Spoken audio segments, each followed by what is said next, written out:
We just wanted to let you know that we are going off air because we are being evacuated here at the station. We are going to seek shelter.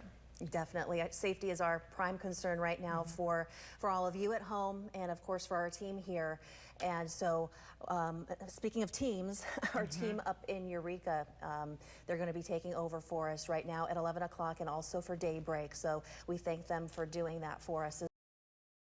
This video we're seeing here is from the 300 block of Moonstone Way in Reading, just to kind of give you a locator right here. And again, you can see the helicopter there with the lights on the houses, checking to see if there's anyone that might still be in these evacuated areas. They're going from home to home, just looking for anyone who might be in there, and then trying to get them out before, and you see the fires right there, moving in really on all sides right now. It's got to be terrifying out there in those neighborhoods. Yeah, and you see the flames all around, completely surrounding these homes right here. Yeah, and you know, it's really unbelievable to me if you just Google this fire, right? CNN, LA Times, national outlets, everybody is talking about this fire all over the country. Governor Jerry Brown declaring a state of emergency for Shasta County as well. We know that. And just more homes now with flames ripping through them with these live pictures. Again, this is Moonstone Way in Reading that you're looking at. Yeah.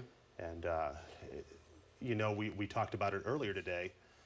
Some of these people had to evacuate at a moment's notice, and they didn't know if they would come back to anything. Yeah. And unfortunately, now we're starting to see the reality of how bad this Carr Fire has turned out to be. The most you can do is get your pets, get your family members out of there as quick as possible. Our executive news director earlier said she had a house full of family members just because they had to get out, and they had to get as many people as they could out of there as quick as they could and pack them into a house that's far away from this fire. Some people, they might not have that.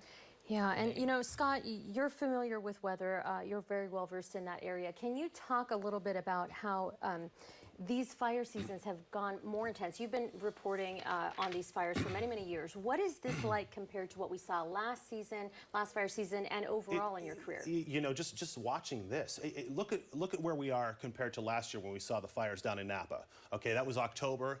We saw severe fires in December of last year. That's how late in the fire season we saw them. We saw them in Los Angeles, down in Southern California. This is still relatively early in the fire season, if not very early in the fire season. And we're seeing this. That's an indication of changing conditions. Does that have to do with global warming? What are the reasonings? There's many theories out there on what it could be, right? But the bottom line is temperatures have heated up in California, and we're starting to see more and more fires because of it. So definitely because of this, people in all of California should have emergency plans. Get them together as soon as possible. And these people, you know, so many of the people that we heard from, the good people out there, you know, near the Whiskey Town area that we heard from earlier, they said they're used to this. It happened last year. It happened the year before last. They're used to it.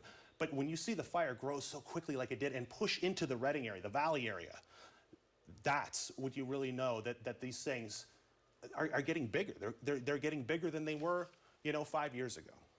Yeah, and we are getting an update tonight on the newest mandatory evacuation orders issued by CAL FIRE. Again, those are north of Sacramento River to Keswick Dam Road, west of Market Street and Lake Boulevard to Keswick Dam, north at Lake Boulevard and Oasis Road to Pine Grove Avenue, and Walker Mine Road, west of Cascade Road I-5. Evacuation centers have been set up at Shasta College and Weaverville Elementary School. Resources are limited right now, and it's not just because there's so many fires burning throughout the state. It's also because they can't fly right now. It's dark, it's in the middle of the night, these houses are burning. They would normally be flying the DC-9s out there, dropping the retardant on these things, setting up the fire lines. They can't do that right now. There's no visual flight rules right now, so they can't get in there and do that. They can't use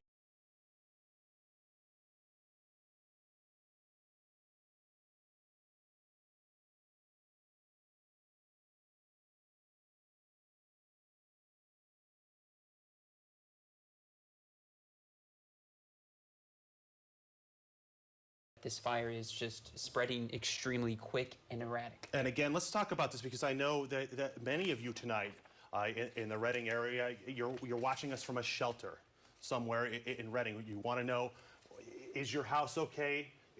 or has it burned? What's the deal? And you know, we've been looking at some of these maps here, the River Ridge Terrace area, the Stanford Hills area, some of those areas right now under that mandatory evacuation order. And we're trying to get more information. We've been looking at maps to try to figure out exactly where this fire is burning and what neighborhoods it's burning in. But you've been hearing Harlan Drive, obviously, Lake Redding Drive there, near that Redding Elks Lodge, right along the Sacramento River, right? That's where the bulk of this fire is burning right now, but it continues to move and grow. Rob Elvington was showing those pictures earlier. Our first alert meteorologist, Rob Elvington, was showing us before he had to evacuate the weather center there, was showing us those pictures of these mini firestorms that were forming along the fire line and how big that fire line was. It was really incredible to watch that camera as it moved across that fire line and just to see the large swath of impacted areas here, and to imagine what those people are going through as it continues to move through these communities. Yeah, it's taking down everything in its path, including one life already, that bulldozer operator with CAL Fire. The spokesperson for the crews that are fighting this blaze is saying that they've destroyed dozens of homes. They've reached the city of Redding. You know, you're watching, you're there. You're seeing these homes burning so fast right now. So you've got to get out. Get out. Yeah, and we know they have 1,700 plus fire personnel out there battling this fire. You're looking at Moonstone area now. Have management there at the hospital. They are getting ready to get people out if the need becomes available. The reason why they chose to move the NICU babies is because they are some of the most sensitive ones, and they are the ones that it is the most difficult to evacuate if you don't get it done in time. So Jennifer, I want to just, Jennifer, if I could really quick, yeah. Scott Rates here. We're looking at Lake Redding Estates right now, and we're seeing several homes that are on fire on a live picture right now. Could you kind of give us an idea where that's at, where that's burning right now? So Lake Redding Estates is down kind of by Lake Redding Park. It's off of Quartz Hill Road. That's the area that it's in. I'm assuming we're talking probably Harlan Drive, in that area. For folks who have been to the Turkey Trot in Redding, it's the neighborhood that you run through when you're doing the Turkey Trot on Thanksgiving Day. So, you know, there's about, 10,000 people that do the Turkey Trot every year here in Redding on Thanksgiving Day, and that's the neighborhood that the Turkey Trot winds through. So if you're looking for that particular neighborhood, I know KRCO News Channel 7 chief photographer Adam McAllister was out in that neighborhood earlier. That might be whose live shot it is. I'm not entirely sure. But he did say that there was a lot of devastation on Harlan and that entire area there in Lake Redding Estates. Now, So Jennifer, that's kind of on the other side of the ridge. Jennifer, this is Dylan. I just wanted to ask, where are you right now? Where are you right now? Are you out? I am on Bocelli on a hill. It's like a ridge overlooking the river. Has anyone close to you, any of your friends, lost their homes? I'm aware of at least one other person I know that is potentially lost. It's not my close friend, but it's of a friend that lost my home and lost a home. And you know, it's certain probably that a couple of people, as I said, on my street, if not all of us, lost their home. It's a fairly small subdivision that I live in with only 42 lots, and maybe only 35 of them are built on. So, yeah, it is possible some folks there may have lost their homes as well. There is no doubt that there has been tremendous loss here in the last 6 hours from this fire. There is no doubt. That fire burned over one of the more heavily populated parts of Redding through a couple of pretty big neighborhoods. So there is no doubt that there are going to be quite a few devastated families tomorrow. There are burn victims at Mercy Medical Center. We know people have been injured by this fire. The dozer operator who died was a CAL Fire dozer operator. So it's been a deadly fire. It's a dangerous fire. It's going to be a long night.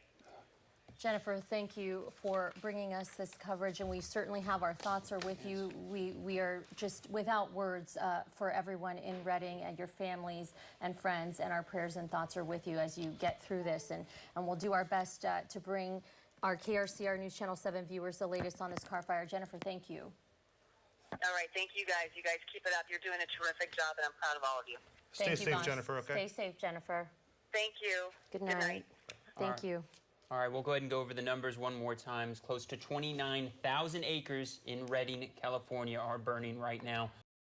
Cars just completely incinerated, homes and ground burnt, and nobody in the area except for what's left behind, just the fire, the spot fires there, and empty buildings. Now, we do want to reiterate, CAL FIRE has confirmed that the city of Shasta Lake is in fact being evacuated.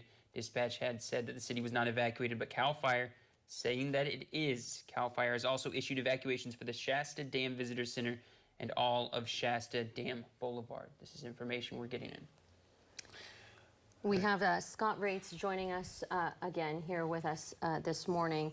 Scott, good morning. Good morning, and what a long morning it has been for you in Redding, for anyone around Redding, south of Redding and Anderson, Cottonwood, even the people down in Tehama County who are watching this and maybe have family members in Redding.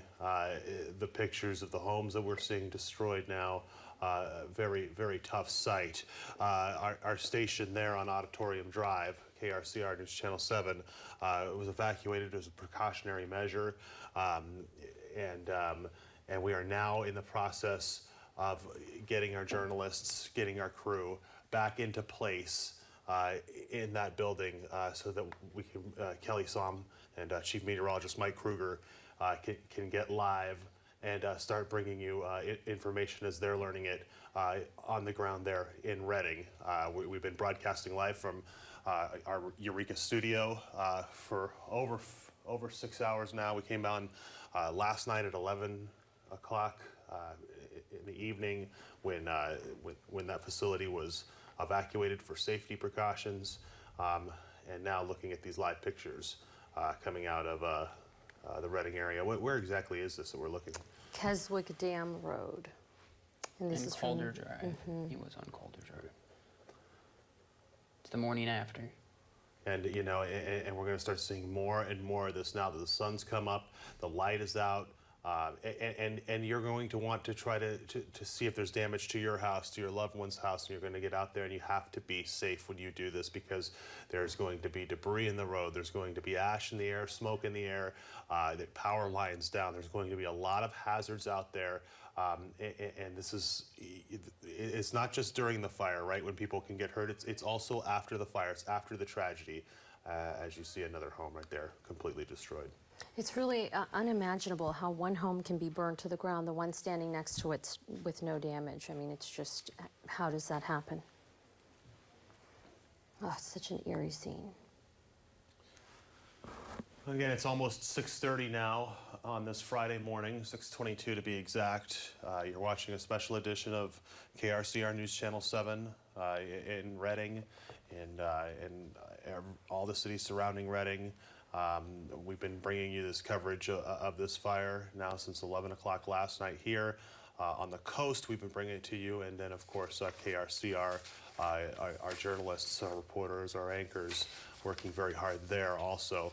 Thanks to our friends in our North Coast newsroom for their excellent overnight coverage as we underwent a precautionary evacuation here in our KRCR News Channel 7 studio. We are back on the job and ready to bring you the latest information on the Carr Fire,